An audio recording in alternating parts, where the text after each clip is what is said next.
Hi everyone, just want to make a quick video. As you can see here, the whole dash unit's out.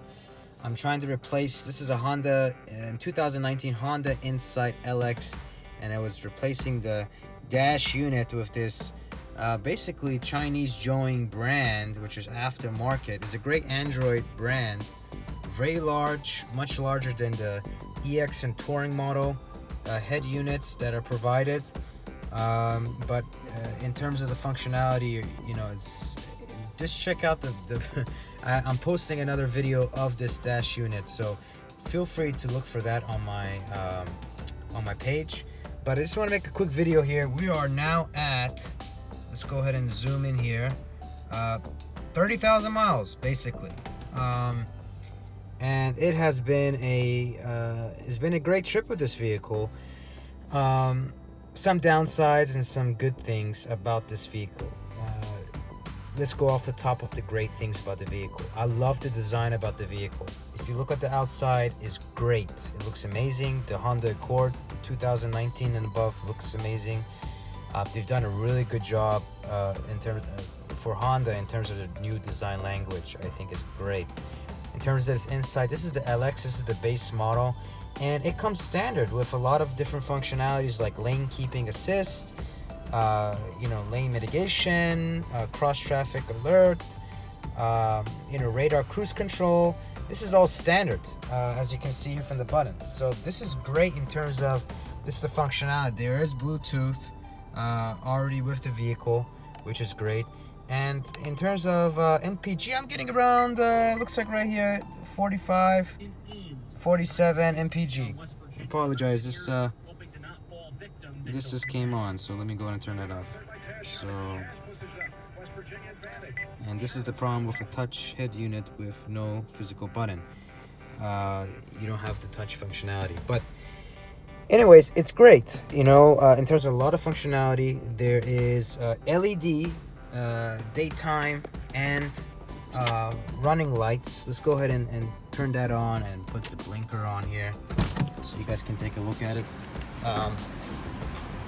Another great thing, just to touch base on it, is the stability of this vehicle. The platform that is riding on is just amazing. It's a really good handling vehicle. So anyways, you've got the LEDs in terms of that, turn signals, and also headlights. And the radar cruise control is right down over here on the bottom. And there you go. This the looks of it. Very beautiful in terms of the functionality. There is no turn signal on the mirror, unfortunately. But the great thing is the wheels. They're not hubcap wheels. They're alloy wheels. This is amazing in terms of this. Also, the tires are Michelin, so very comfortable. And they're a economy, not economy, but a MPG focused type of this in terms of tire. There's halogen turn lights, but this is LED, so this is amazing in terms of looks of it. You've got a backup camera,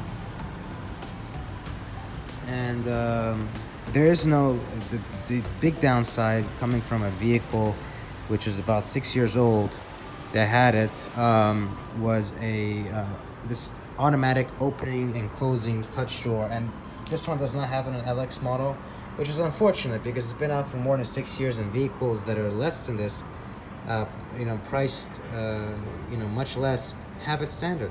The Touring and EX models do have it, but it's basically a touch functionality where you can be able to lock, automatic lock, and open.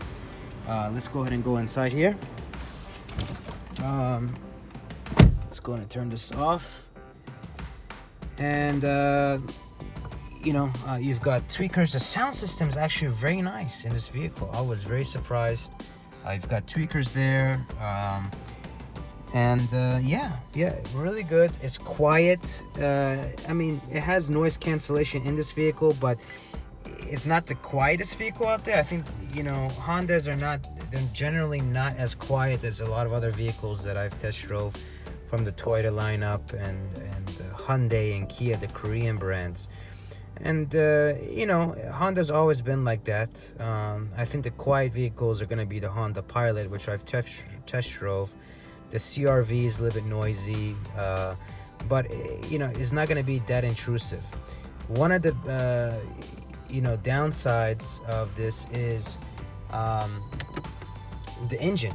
This is basically, I think, a 3-cylinder engine. It's not even a 4-cylinder, it's 3-cylinder with the hybrid Synergy pack in the back.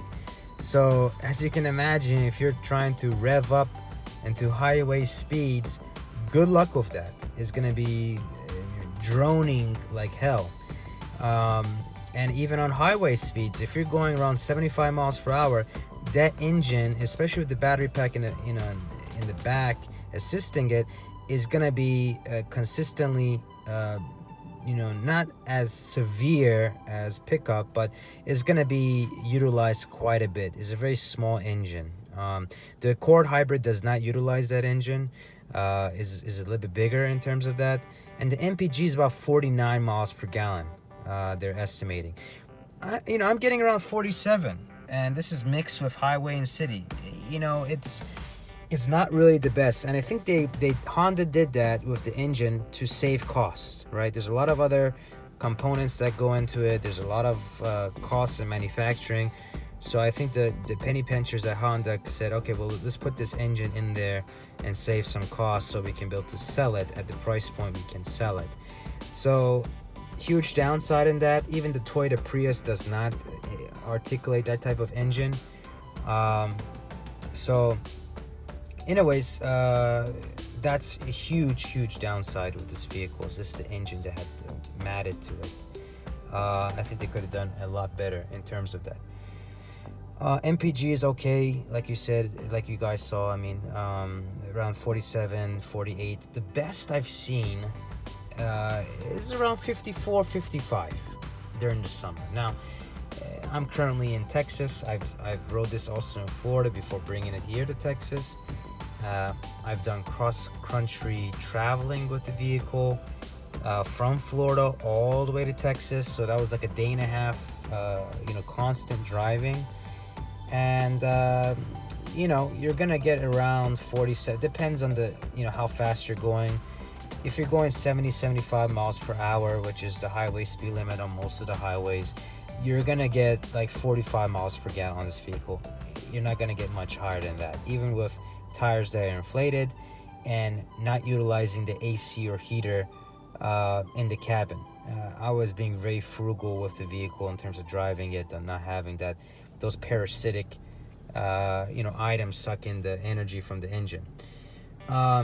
Another downside is in terms of the vehicle build quality. Already I'm hearing a little bit noise here on the dash unit, and this is a 2019 vehicle. This is not, and it's garage kept. It's not kept in the sun. Even when driving it and going from one location to another one, I'm taking good care of it. So you're hearing noise from there. You're hearing noise a little bit from the door panel here, which is unfortunate. Another thing is the hood. It's the build quality of the Hondas. They're now being built in Marysville, Ohio, I believe, with a lot of the Honda products, and there's just a ton of misalignment, as you can see here. Ton of misalignment. As you can see, it's very, very tiny in terms of the gap. And then if you go to the other side of it right here, you're gonna see it's much larger. And I went to the Honda dealership in terms of this, and they tried to wiggle it, push it, and it was just really interesting watching the Honda dealer try to correct that problem. But it's really unfortunate. Right here too, you can see. This one comes down a little bit. There's a much larger gap right there. This a lot of things in terms of that. And the Hondas back in the day, they were built in Japan. The engine was built in Japan. They were assembled in Japan. Especially the hybrid vehicles, they were all built in Japan. And I've been to Japan. I actually lived in Japan, and the culture's, if you travel to Japan and you live there, you'll know why the quality and build is so much better than the vehicles here. And that's just not me saying it. If you look at Consumer Reports and a variety of other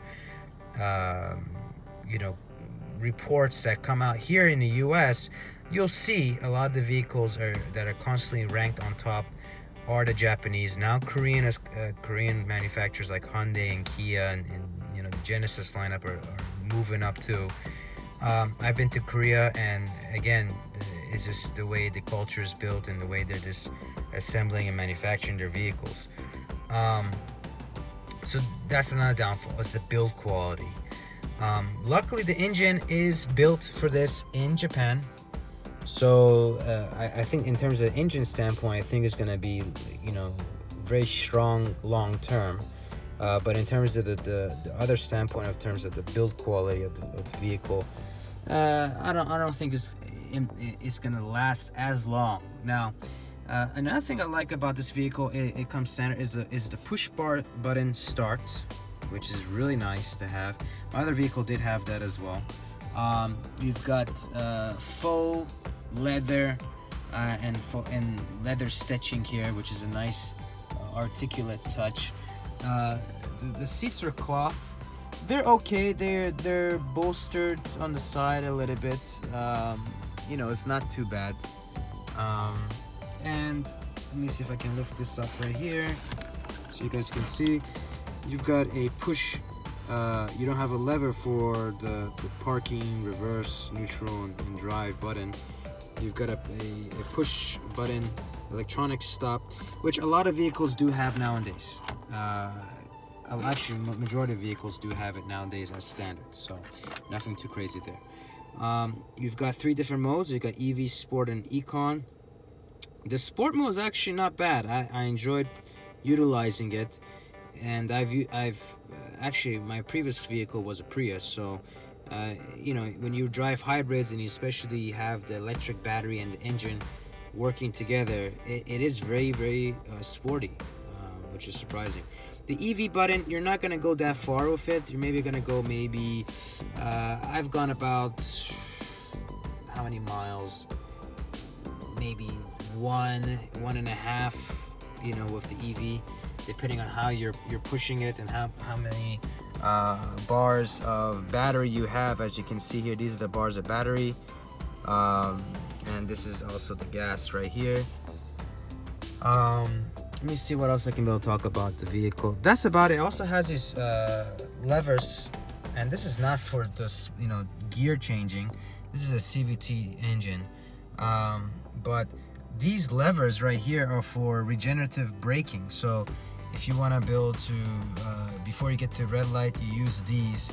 And you know, I thought it was a gimmick at first, but actually, ever since driving this vehicle from day one, I've utilized it almost all the time. I like using that more than using my feet to press on the brakes. So I like that. I like that type of functionality. You've got a variety of different buttons here for this in terms of lane, you know, not lane, stability control. You know, you've got road departure mitigation button right here, and if you press on this button, it's gonna highlight it right here if you want to be able to turn it on or off. So I'm gonna keep it as on. You've got auto press up and down windows for the front and passenger, not for the back. And that's about it, guys.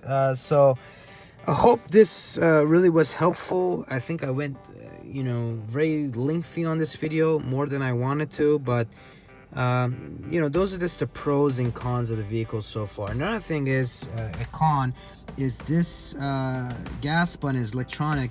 When you press it, it doesn't open the gas button. You're gonna have to hold it for basically 2 seconds, and it's gonna open it. So, you know, I wish there was some kind of manual gas lever to open it real quickly. Another thing is the trunk, and it's been a couple times that this has happened, but the trunk, when you try to, where's the trunk button? Right there.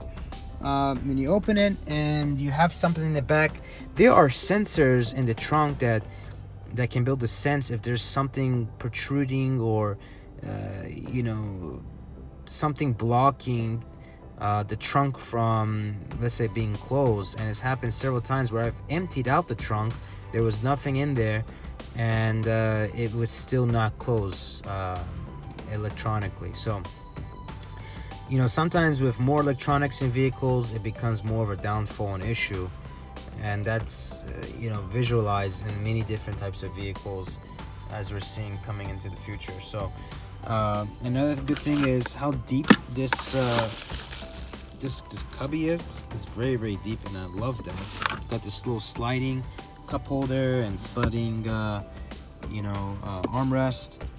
Really nice, really intuitive. I liked how they did that. But yeah, guys, that's about it. I hope this was very helpful.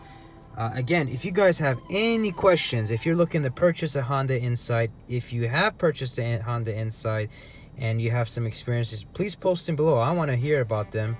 And also press the like button if this was helpful in your decision of purchasing an Insight, or if you're looking at one.